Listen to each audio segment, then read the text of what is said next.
요셉은 여러 점에서 예수님과 닮았기 때문에 구약의 요셉, 즉 구약의 예수, 작은 예수 그렇게 부르기까지 합니다. 요셉이 예수님과 닮은 점은 5가지 점에서 닮았습니다.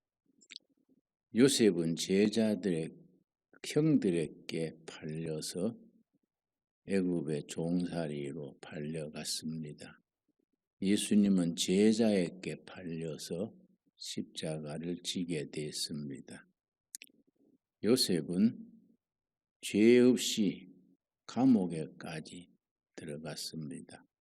요셉이 갇혔던 감옥은 정치범, 왕의 죄수, 요즘 말하면은 반체제 인사, 정치범을 말합니다. 그 시대 왕의 죄수들은 왕궁 지하에 돌을 파서 지은 감옥인데 한 번 들어가면은 당대 왕이 죽기 전에는 나올 수가 없는 그야말로 참 지옥 같은 곳이 당대의 정치범들의 감옥이었습니다. 예수님도 아무 죄 없으신데 십자가에 죽기까지 하셨습니다. 요셉은 그 정치범 감옥에서 갑자기 석방이 되어서 30세 나이에 제상의 자리에 오르게 되었습니다. 예수님은 30세에 사역을 시작하시고 부활하셨습니다. 그리고 요셉은 그의 그 탁월한 지혜로 7년 흉년에서 중동 지방의 많은 사람들이 굶주려 죽게 되었을 때에 탁월한 지혜, 뛰어난 경륜과 정책으로 많은 사람을 살렸습니다. 그 점이 예수님께서 십자가에 죽으시고 부활하셔서 수많은 영혼들을 구원하신 바와 맥이 통하는 바입니다. 이런 점을 살펴서 요셉을 구약의 예수, 작은 예수 그렇게 부릅니다. 그런데 요셉이 30세에 그야말로 하나님의 지혜로 왕의 꿈을 해석을 해서 그 총리 자리에 오를 수 있었습니다. 총리 자리에 오른 후에 결혼을 해서 2 아들을 낳았습니다. 2 아들의 이름이 요셉의 신앙, 사상, 그의 인생관을 다 말해줍니다. 본문 말씀 창세기 41장 50절 읽겠습니다. 흉년이 들기 전에 7년 흉년을 말합니다. 7년 거듭되는 대기근, 대흉년에 흉년이 들기 전에 요셉에게 2 아들이 나되 온 제사장 보디베라의 딸 아스낫이 그에게 낳은지라. 30세의 제상의 자리에 올랐으니 신랑감으로서는 최고의 신랑이었겠지요. 거기다가 요셉이 아주 미소년이었습니다. 그래서 그 지역의 제사장 보디베라의 딸과 혼인을 해서 아들을 2를 낳았는데 2 아들의 이름이 아주 영적으로 깊이가 있습니다. 2 아들의 이름이 오늘 우리 각자에게 주시는 하나님의 메시지고 한국 교회와 이 나라, 대한민국 전체에 주시는 살아계신 하나님의 교훈이고 선물이 됩니다. 51절 요셉이 그의 장남의 이름을 므낫세라 하였으니 하나님이 내게 내 모든 고난과 내 아버지의 온 집 일을 잊어버리게 하셨다. 요셉은 정말 한많은 청춘, 글자 그대로 한많은 청춘을 보냈습니다. 형들에게 발림을 받아서 어린 나이에 애굽에 종으로 팔려갔습니다.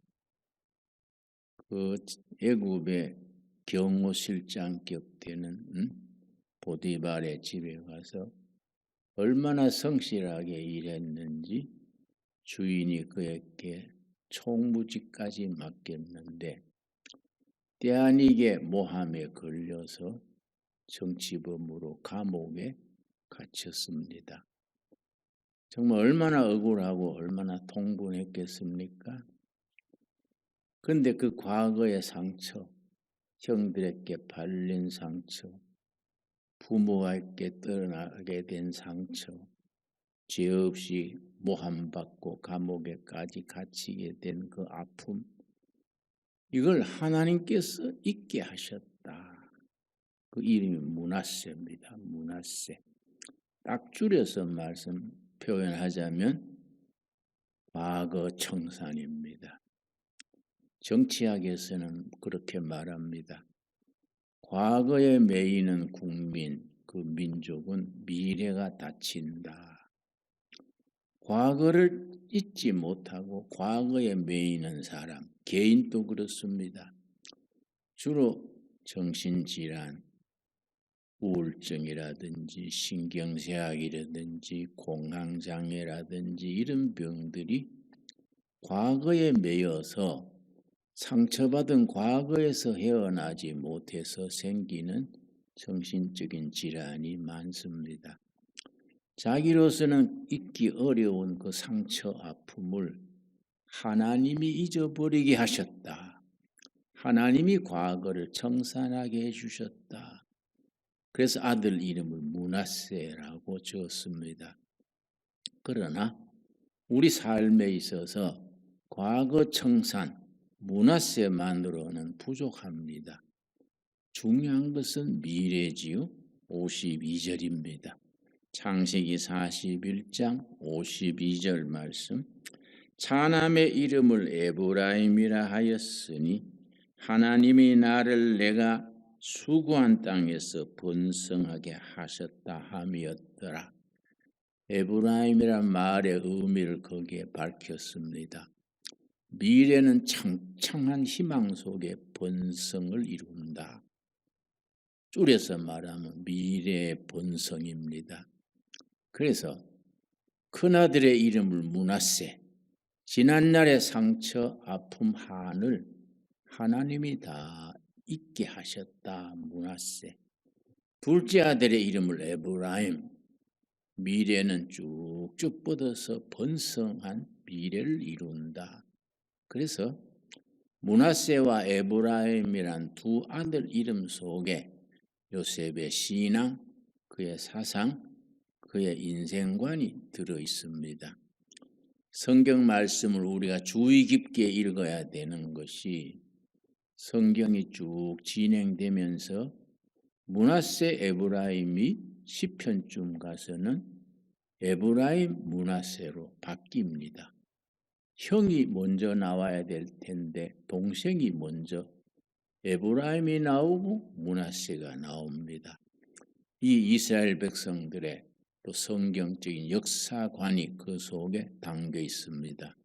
어떤 의미가 있느냐? 중요한 것은 미래다. 과거가 중요한 게 아니라 미래가 중요하다.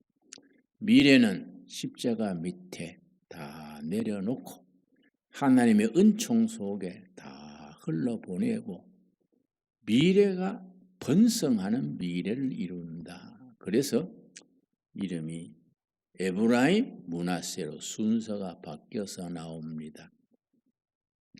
그렇게 성경이 진행되다가 예레미야서에 가면은 아예 므낫세는 사라지고 에브라임만 나옵니다.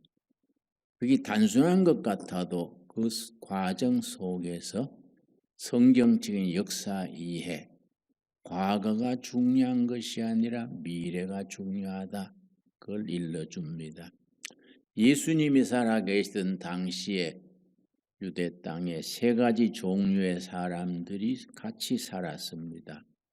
지금도 세 가지 같은 종류의 사람들이 이 한국 땅에 같이 살아가고 있습니다. 한 교회 안에서도 이 세 가지 종류의 사람들이 함께 지내게 됩니다. 첫 번째는 과거 지향적인 사람들, 바로 바리새인들, 제사장들, 이런 사람들입니다. 바리새인들은 항상 과거입니다. 과거에 모세가 뭐라 그랬느냐, 모세의 무슨 율법이 뭐라 했느냐. 바리새인 제사장들은 항상 과거의 모세에 매여서 과거 지향적인 사람들이었습니다. 그걸 영어로 past oriented person 그렇게 부릅니다. 그런데 반대로 사두개인들은 현실 영합적인 사람들이었습니다.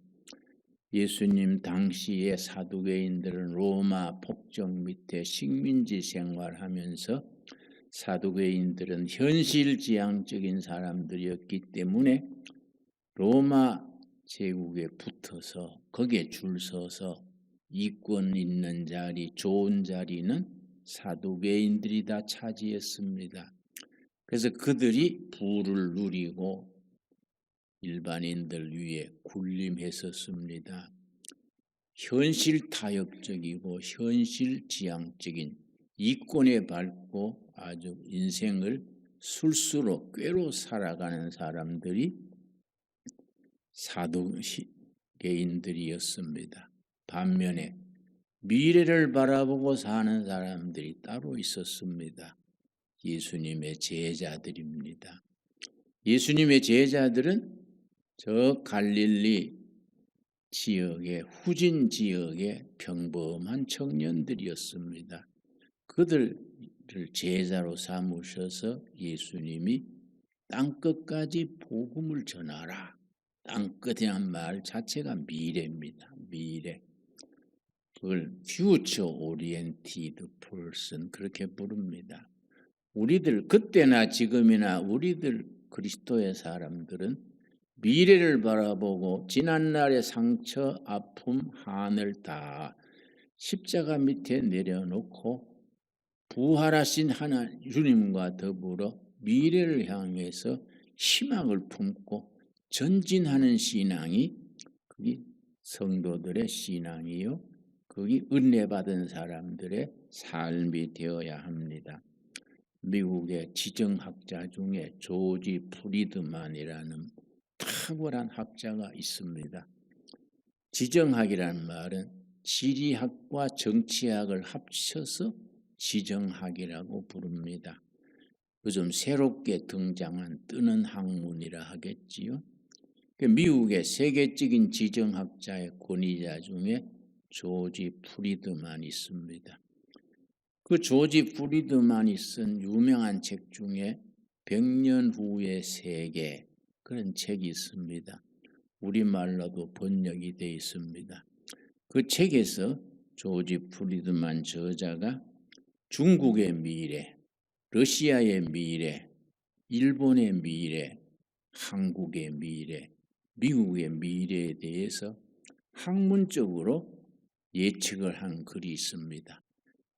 예언자들의 예언이 아니고 학자가 모든 자료를 합해서 미래를 예측한 내용입니다. 그런데 조지 프리드만이 어느 정도로 유명하냐 하면은 그렇게 미래에 대해서 학문적으로 예측한 것이 90% 이상이 맞아들었기 때문에 각 세계 지도자들, 대기업들 그들이 다 조지 프리드만에게 매월 얼마씩 회비를 내고 매일 발행하는 그 세계 정세, 현재와 미래에 대한 정보를 받습니다. 그 회원이 불어 한 5천 명이 넘는다 합니다. 러시아는 지금 푸틴이 우크라이나를 공격한 이래로 전쟁이 벌써 9개월째 들어가는데 아무도 생각하지 못했는데 러시아가 완전히 지금 죽을 쓰고 있습니다. 3일 만에 일주일 만에 끝날 줄 알고 시작했던 전쟁이 9달이 들어도 오히려 러시아가 지금 패전하고 있습니다. 그런데 조지 프리드만이 그걸 미리 예측을 한 겁니다. 러시아는 나토 세력에 밀려서 약소국으로 쇠퇴해지고 러시아 연방이 분해가 돼가지고 여러 나라로 쪼개질 것이다. 그리고 지금은 러시아 가스, 러시아의 시베리아 석유 가스가 엄청나지 않습니까? 그 가스가 늘 유럽으로 묻어서 프랑스로 독일로 러시아 가스로 아주 부를 축적했는데 푸틴이 그걸 그동안에 쌓았던 석유 가스 팔아 쌓았던 국부를 우크라이나 전쟁으로 다 소비했습니다. 그런데 푸틴이 유럽에 나토에 보복하려고 가스를 잠갔지요. 그러면 유럽이 항복할 줄 알았는데 유럽이 다른 길을 찾았습니다. 며칠 전에 보도에 의하면 이스라엘에서 엄청난 사우디아라비아보다 더 많은 매장량 가스 석유를 이번에 이스라엘 그 사막지대에서 발견했다 합니다. 엄청난 가스 석유가 이스라엘이 경상도만한 나라인데 거기에 석유가 찾아져서 그래서 지금 공사를 시작했다는 거지요. 가스를 이스라엘로 유럽으로 공급하는 공사가 시작됐다 그럽니다. 그 내연되면은 러시아에서 팠던 가스가 중단되고 이스라엘 가스가 유럽으로 들어가게 된다. 최근의 정보입니다. 참 성경 말씀이 참 우리에게 감탄하게 하는 것이 신명기 33장에 보면은 그동안에 석유 가스 없는 국가로 고생하던 이스라엘에 석유 가스가 앞으로 쏟아진다. 이스라엘이 그걸 복을 받게 된다. 옛날 모세가 죽을 때 그 유언을 했습니다. 그걸 지금에 와서 이런 말씀이 있구나 찾아낸 거지요. 신명기 33장 24절입니다. 모세가 120세에 숨을 거두면서 숨지기 전에 12지파에 대해서 한 지파 한 지파에 대해서 미래에 대해서 기도를 했습니다. 그런데 아셀 지파에 대해서 모세가 뭐라고 기도했느냐 하면은 신명기 33장 24절입니다. 아셀에 대하여는 일렀으되 아셀은 아들들 중에 더 복을 받으며 그의 형제에게 기쁨이 되며 그의 발이 기름에 잠길지로다. 아셀 지파 땅에서 기름이 발에 잠기게 되는 복을 받게 된다.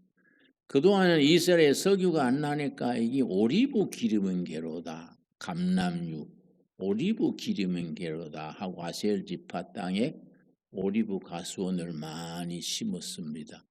그래 알았는데 이번에 사우디아라비아보다 더 많은 매장량을 발견을 해서 그 가스와 석유를 유럽으로 간을 묻어서 러시아 푸틴이 막았는 가스관을 이스라엘에서 공급하게 됐다 그럽니다. 그러니까 러시아는 완전히 기울어지는 거죠. 그걸 20여 년 전에 조지 프리드만이 학문적으로 그걸 예측을 한 겁니다. 그러니까 중국이 약화되고 러시아가 그렇게 기울어지고 미국은 한 100년간 세력을 더 뻗치는 주도 국가가 될 것이다 그랬는데 중요한 것은 한국에 대한 조지 프리드만의 얘기입니다. 한국은 한미 동맹이 강화돼서 2030년경에 통일이 될 것이다.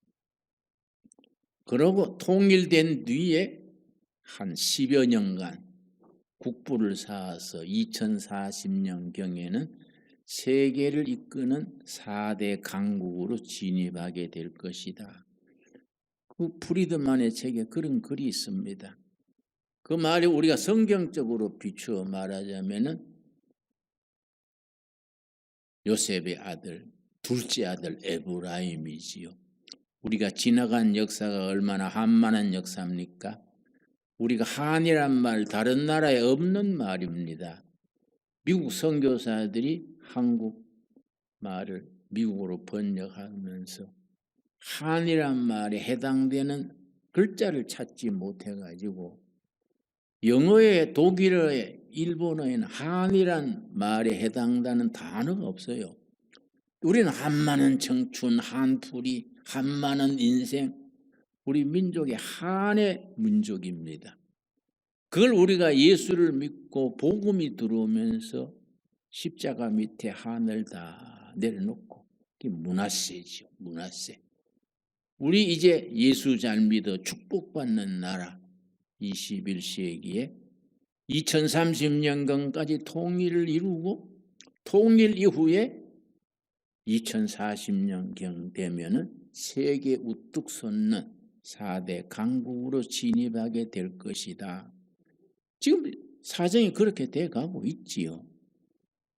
우리는 그런 조지 프리드만 같은 사람은 지정학의 학자의 전망이지만은 우리는 영적으로 우리는 확신을 가져야 됩니다. 영적으로 우리는 요셉의 신앙을 받아들여서 지나간 역사, 과거에 우리가 1960년 때만 해도 전 세계 우리가 가난한 나라에 아프리카 가나 다음에 두 번째입니다. 가난한 순서로 끝으로 꼴찌 두 번째. 150개 나라에서 가장 가난한 나라가 가나, 두 번째 가난한 나라가 사우스 코리아. 60년에 그랬습니다.